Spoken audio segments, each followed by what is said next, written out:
We're beginning the series, Relearning Jesus. One of the responsibilities of the lead pastor is to get alone with the Lord and say, God, what's our church need to be hearing from you? What do we need to be talking about? What's your word for this season in the life of this church? And April or May, I felt very strongly the Lord indicating that it's time for us to talk about Jesus lots. It's time for us to talk about Jesus lots.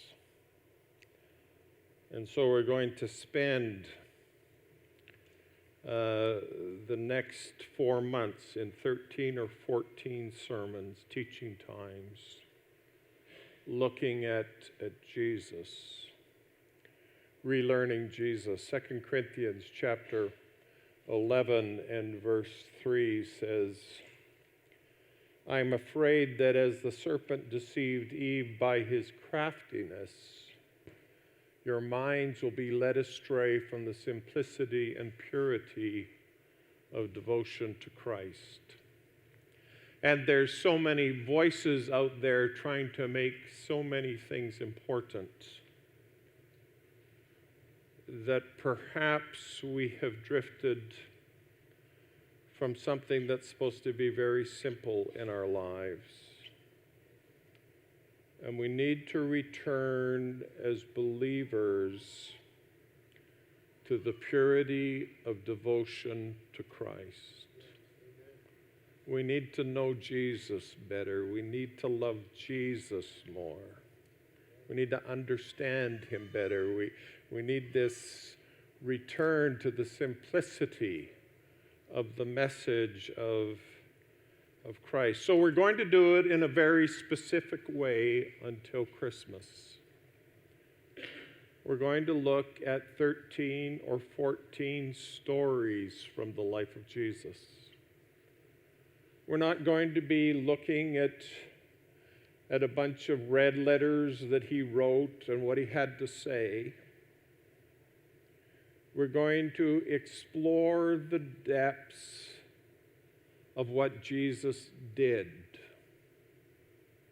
of how Jesus interacted with normal people like you, normal people like me.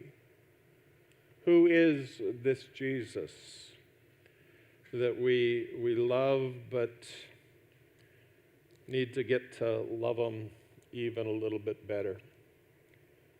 And so we begin the journey. And it begins in a small and insignificant town called Cana. So insignificant that, and it's kind of right smack in the center of that map, right near the top. So insignificant that it took historians, scholars, 1,800 years to figure out where it was. It's up there in the area called Galilee. It's northwest of where Jesus grew up, Nazareth, and it's directly west of Capernaum. Capernaum is the city, the town, right on the edge of the Sea of Galilee. Capernaum is the town where Jesus kind of made his center. It was his home during his ministry here on earth. The story took place in Cana, and it surrounds a wedding. Weddings at that time started late in the evening, and they started with the father of the bride picking up his bride, and they went on a big, long parade throughout all the streets of the community. They wanted everyone to see the beautiful bride, and they wanted everyone to know that the bride was getting married. And after they had walked every single street in that community in Cana, they would show up at the groom's house. And at the groom's house, there would be an exchange of commitments. It would be a spiritual time. It would be a holy time. And they would become man and wife. And you know what they did after that? All their bridal party covered them in a great big canopy, and they walked through all the streets of Cana again, up and down every single street, and the whole community celebrated that here, this couple is now married. There's no honeymoon. What you did is you went to somewhere in the community, and for 7 days you had a party, a reception. And that's where we pick up tonight's story in John chapter 2. And I encourage you to read it with me. On the third day, there was a wedding in Cana of Galilee, and the mother of Jesus was there. And both Jesus and his disciples were invited to the wedding. So we've got Jesus' mother, Mary, there. Jesus, he's already called 6 disciples. They're there. Jesus is there. And when the wine ran out, the mother of Jesus said to him, "They have no wine." And Jesus said to her, "Woman, what does that have to do with us? My hour has not yet come." And his mother said to the servants, "Whatever he says to you, do it." Now there were 6 stone water pots set there for the Jewish custom of purification, containing 20 or 30 gallons each. And Jesus said to them, "Fill the water pots with water." So they filled them up to the brim, and he said to them, "Draw some out now and take it to the head waiter." So they took it to him. And when the head waiter tasted the water, which had become wine, and did not know where it came from, but the servants who had drawn the water knew, the head waiter called the bridegroom and said to him, "Every man serves the good wine first, and when the people have drunk freely, then he serves the poor wine. But you have kept the good wine until now." This beginning of his signs Jesus did in Cana of Galilee, and manifested his glory, and his disciples believed in him.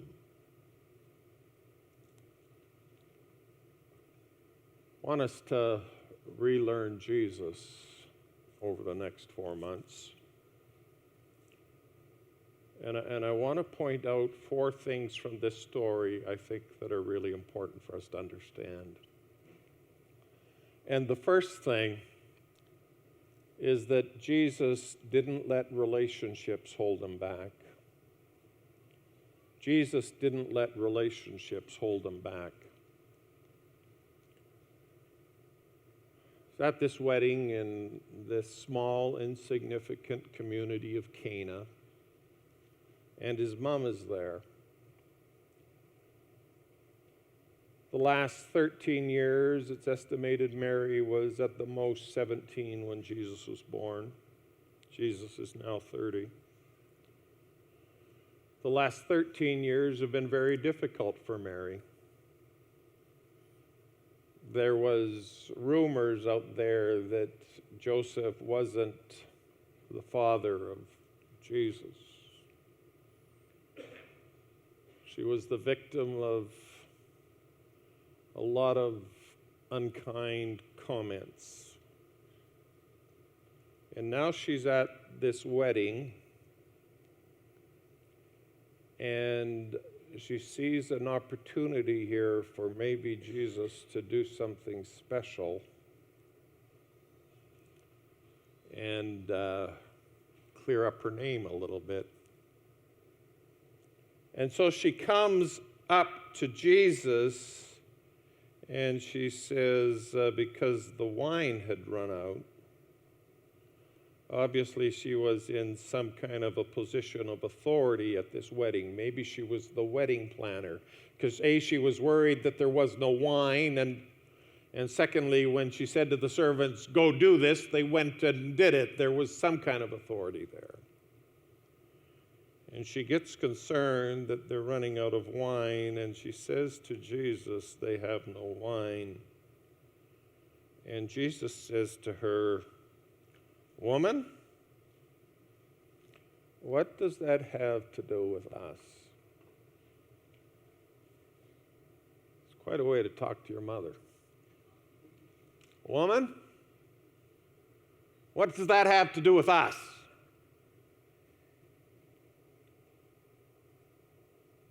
But Jesus was not trying to be disrespectful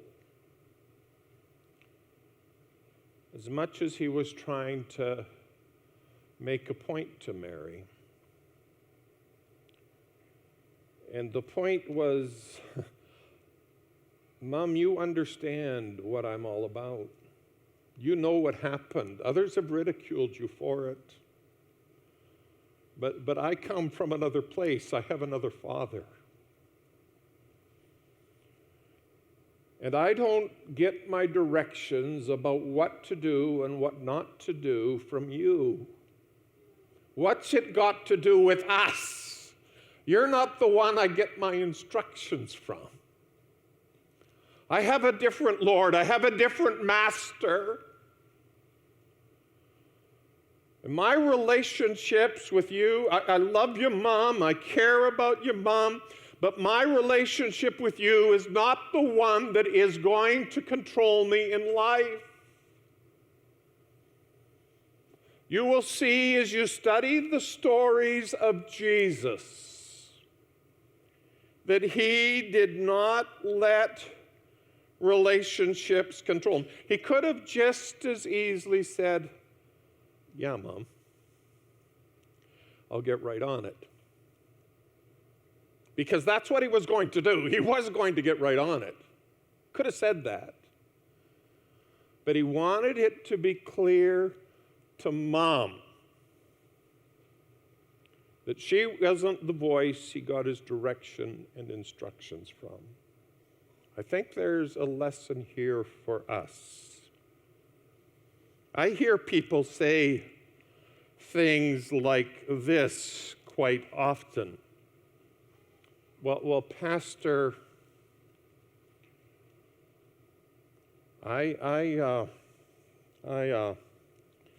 Pastor,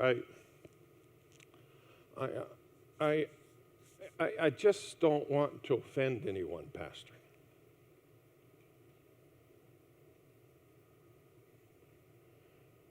And as Christians, we get to the point quite easily. We're making sure that people are never upset with us, that we make sure everybody is happy with us, is controlling us more than our relationship with God. And Jesus did not ever do that. He said to Mom, "Woman, what is that to us?" It's not us anymore. It's me and him. Jesus didn't ever let relationships hold him back. The second thing I see in this story is he didn't let religious traditions hold him back. I have been raised in the church.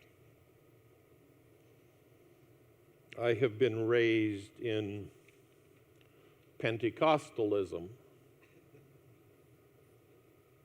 The only churches I've ever pastored have been Pentecostal churches. The only churches I've ever attended have been Pentecostal churches. I don't regret that. But we have had traditions. I never went to movies when I was a kid because that was our tradition. My sisters never wore earrings or lipstick because that was our tradition. And then I met this girl from Montreal, and she wore lipstick and earrings. And I spent the first decade of our marriage trying to get her spiritual.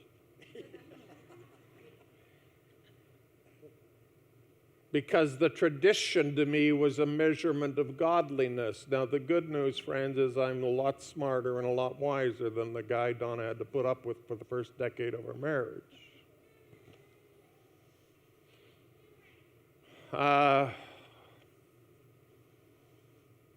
We didn't dance.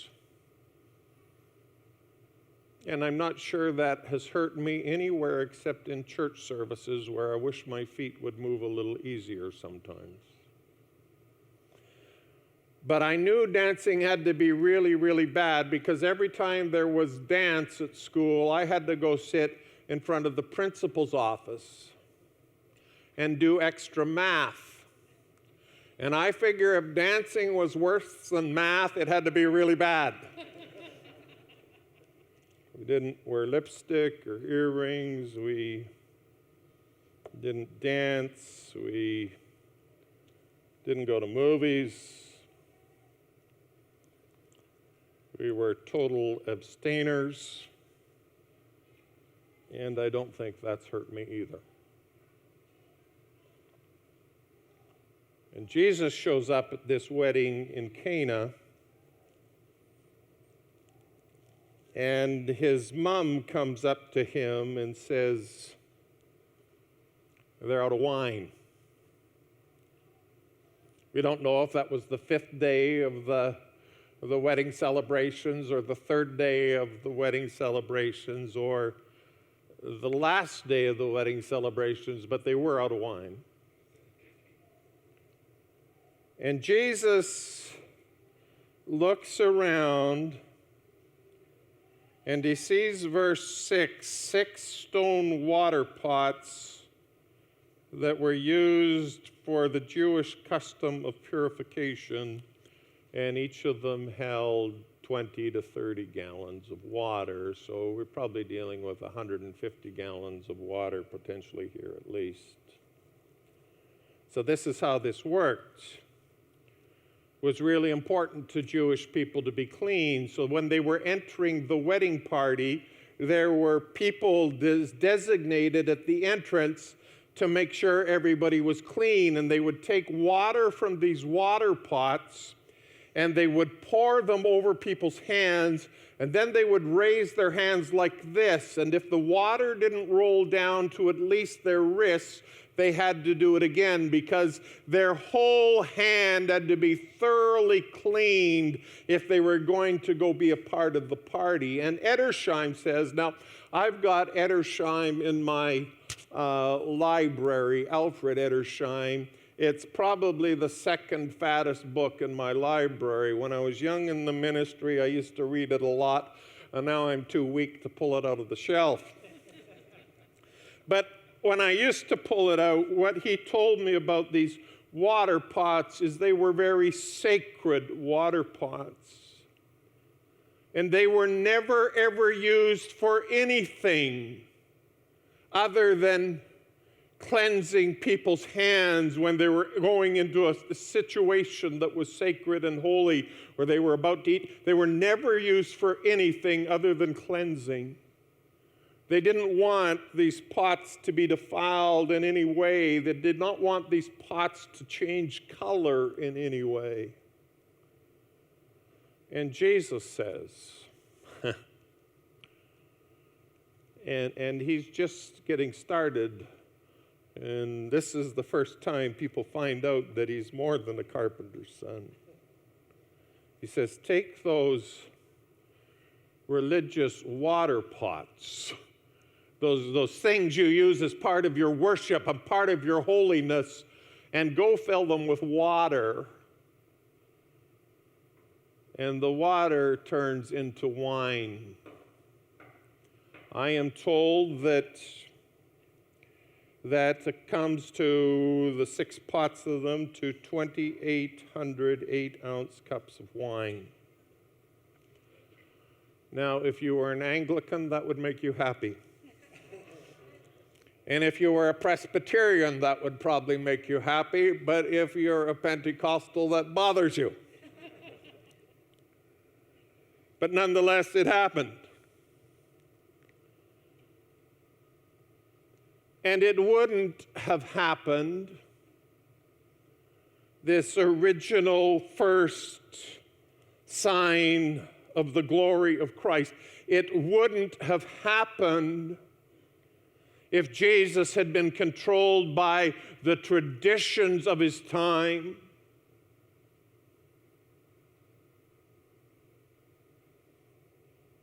We're going to learn as we go through this journey of the life of Jesus that he wasn't controlled by the religious traditions of his day. And I want to suggest to you that maybe some of us miss real opportunities for genuine, fruitful ministry because we're so bound up by tradition, we're afraid to go where the Holy Spirit's asking us to go. Jesus was not controlled by the traditions of his time. He didn't let them hold him back. Mark chapter 7 and verse 3, the Pharisees and all the Jews do not eat unless they carefully wash their hands, observing the tradition of the elders. Jesus, in one great act, upset every sincere Pharisee and Jew in the nation of Israel.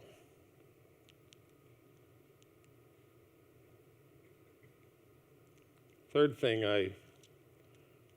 I've seen jump out of this page for me is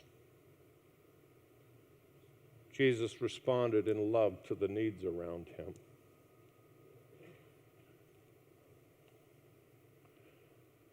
I'm going to simplify this story and just refer to the wine as beverages. And they'd got to some point in this week-long celebration, and there were no more beverages. And we could say, what's the big deal here? Just running out of something to drink.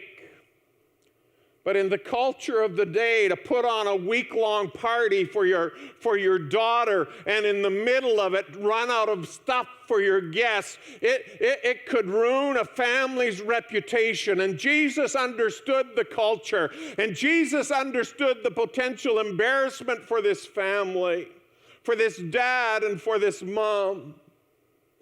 And so in his mercy and in his love and in his great grace, he says, I can do something about this. And he comes, and water is turned into beverages.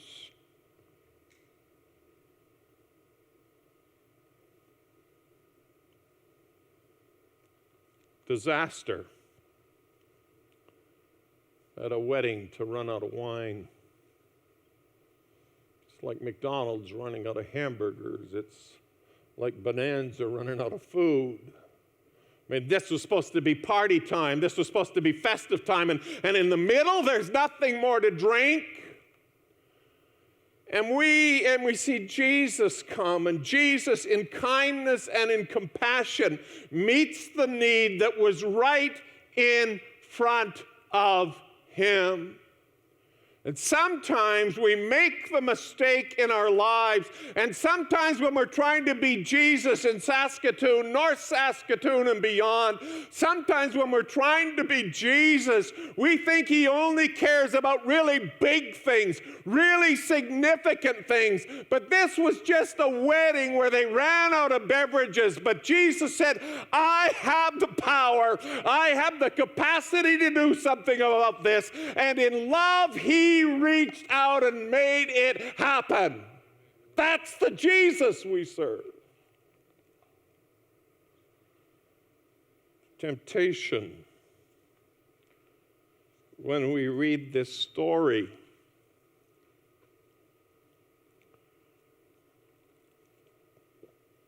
the temptation when we read this story is to misread it and to do it an injustice. And we think that what Jesus is trying to do here is put some nail in legalism. I want to remind you that Jesus was Jewish. And as you read the gospel stories, he's referred to from time to time as a rabbi. He was an instructor in the law. He was a Jewish rabbi. He loved the law. He wasn't against the law. Jesus wasn't against the purpose of the law. Jesus wasn't even here to start a new religion called Christianity.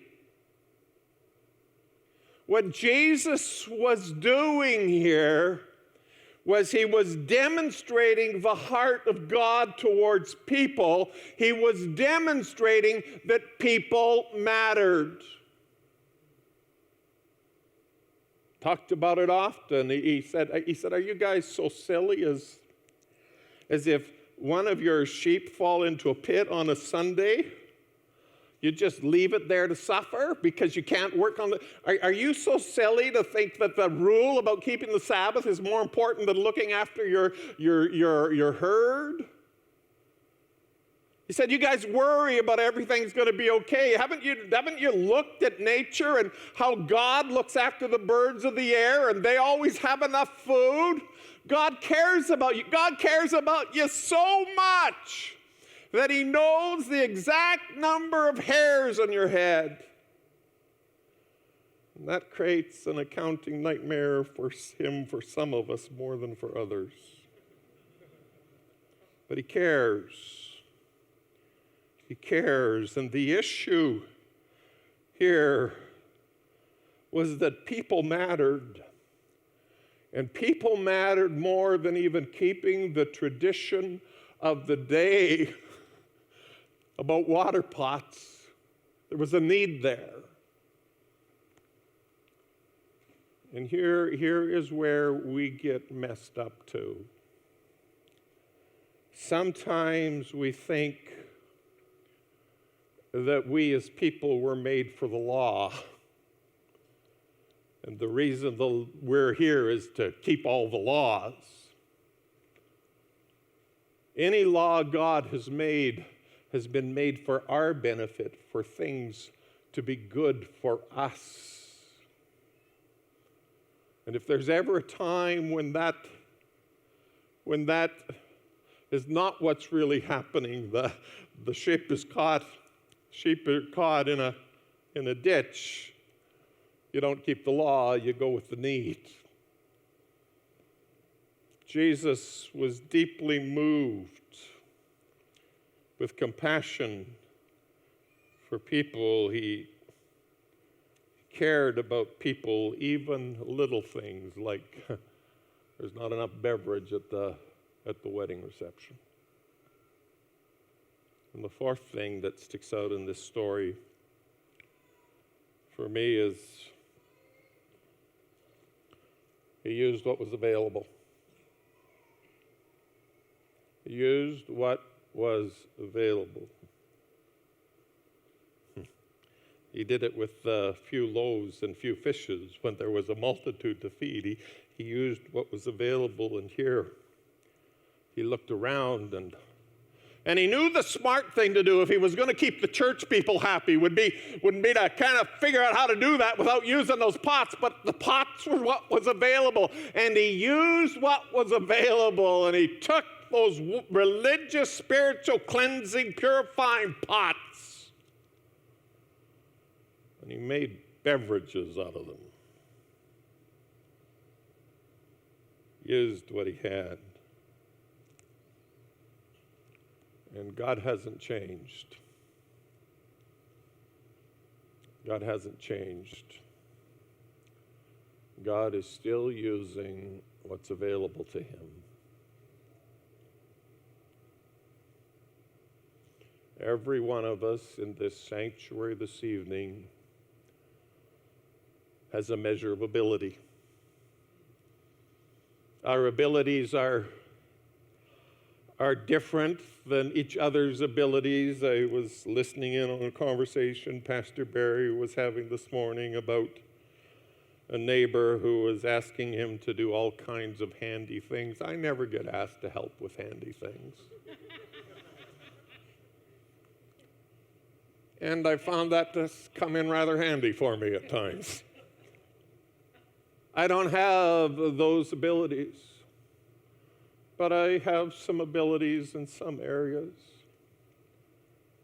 And what God asks of us is to take whatever ability he has given us, and what we give back in turn is our availability. Jesus uses what is available. Jesus wants to use available people in the neighborhood. Mother Teresa said this: what we do is but a drop in the ocean, but without that drop, the ocean would be less. We cannot do big things for God. We can only do small things with great love. That is what makes what we do something beautiful for God. Take the little things you're able to do and make yourself available. Jesus hasn't changed. Jesus uses what is available. Jesus uses individuals who are available. This is not a point in terms of one of the 4 points that gets up on the PowerPoint, but maybe it's the most important point. Jesus turned water into wine. That's a great miracle. I've never been able to do it.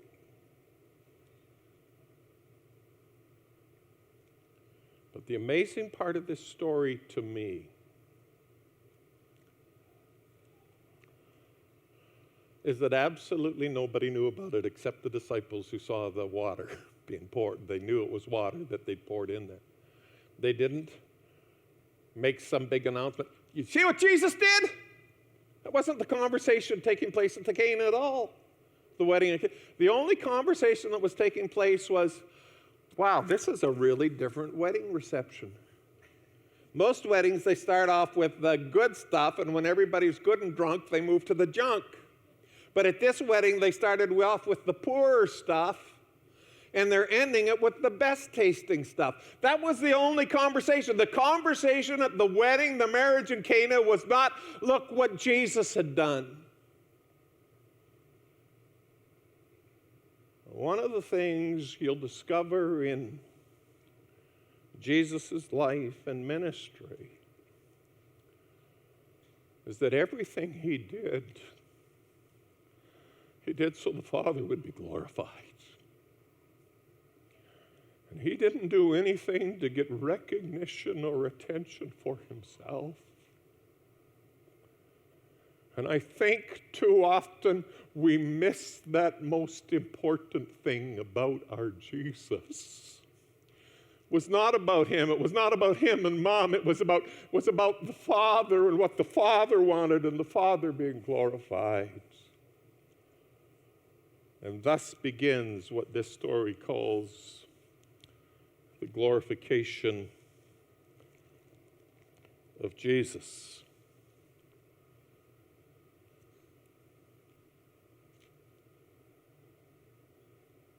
My challenge to you tonight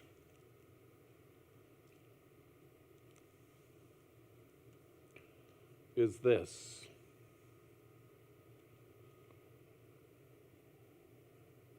are there relationships holding you back?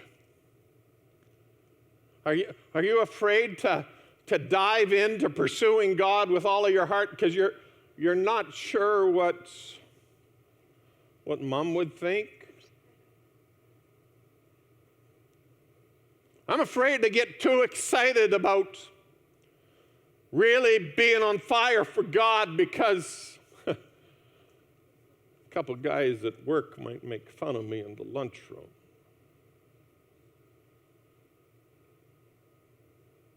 Jesus didn't let relationships hold him back.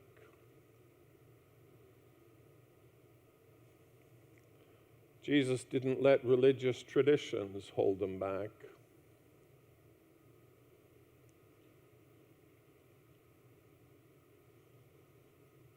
Are there things that religion has taught you that have prevented you from doing what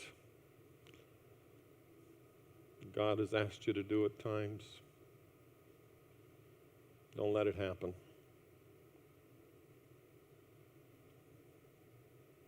How much do you really love people?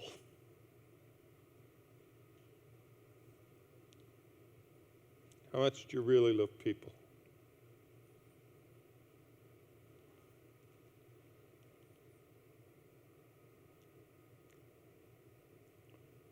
Does blessing people and using what you have to be a blessing to them drive you? Or are there other things that matter to you more?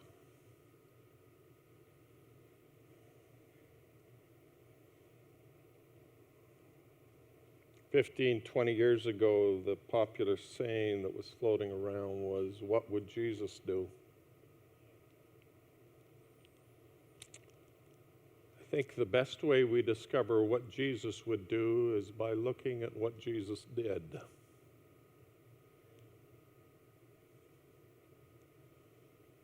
The best way to discover what Jesus would do is by looking at what Jesus did. And in this story, Jesus used what he had available to him. And if he hadn't used what was available, there would have been no miracle here. Sometimes we say, "God, I'll serve you better when I'm making more money. I'll serve you better when I have more spare time. I'll serve you better when the kids finally get out of university." And we miss so many opportunities. Bobby Dawkins wrote a book called What Jesus Did. And in it, he tells the story of being raised in Georgia. He was a preacher's kid, and his dad loved people. And his dad had a dream of taking people who were going through really, really difficult times and getting a home started where these people would come and they would receive healing and they would receive counseling and they would be set free from various addictions. But the problem was Bobby Dawkins' dad was a preacher, and Bobby Dawkins' dad had no money to get a house where people going through challenging times could come. So he said to his wife, "Well, we got one bedroom here, let's use it." And there was a 17-year-old boy he met who had a mean and controlling dad, and he'd run away from home, and he got involved in the streets, and he'd ended up addicted to heroin. And they brought him into his house. And Bobby's just a little kid, but he sees this guy in his house, and he's got his bedroom, and he sees them going into cold sweats and shaking in the middle of night, and vomiting all over the bedroom, and his dad's in there crying with him and cleaning up the vomit and cleaning up the mess. And little Bobby's thinking, Daddy's really lost it. But on the third morning, Bobby wakes up early because he hears this 17-year-old heroin addict singing and smiling and dancing in the bedroom. He's got the blinds up, the sun's already risen. He's got a huge smile on his face, and there's no vomit on the floor. And Bobby says, what happened? And he said, Jesus set me free this morning. Jesus set me free this morning. And Bobby says, that morning has marked the rest of my ministry because I saw my daddy take what he had and make it available to God. And he saw what the Spirit of God could do when somebody makes themselves available. And I determined to make myself available. Friends, I do not doubt for a moment that this church could turn Saskatchewan upside down if we would just make ourselves available. Jesus uses what's available. And so here's my challenge. We're going to come together next Saturday night. And I want to take some time before I look at the next story. I want to take some time to hear some stories that are less than a week old of what happened amongst us when we just made ourselves available to a need that was in front of us. You see, too often we miss the opportunities. Too often we miss the opportunities. But when we allow God to use us, when we make ourselves available, simple things turn into miraculous things. Maybe it's as simple as in a grocery store seeing an elderly lady who's having trouble reaching that top shelf and saying, "Ma'am, can I help you?" And helping them reach that thing and putting it in the grocery cart. And when you're doing it, giving her a big smile and saying, "God bless you." Maybe it's taking $50 out of your pocket that maybe you need, but you have it. And somebody needs it a lot more, and you can be a blessing to them. Take what you have this week and be available. Let's be available this week. When we take the little bit we can do, the glory of God shines bright and shines clearly. So that's our Jesus.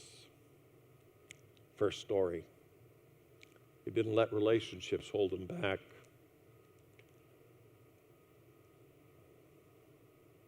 He didn't let religious traditions hold him back. He responded in love to the needs around him. And he used what was available.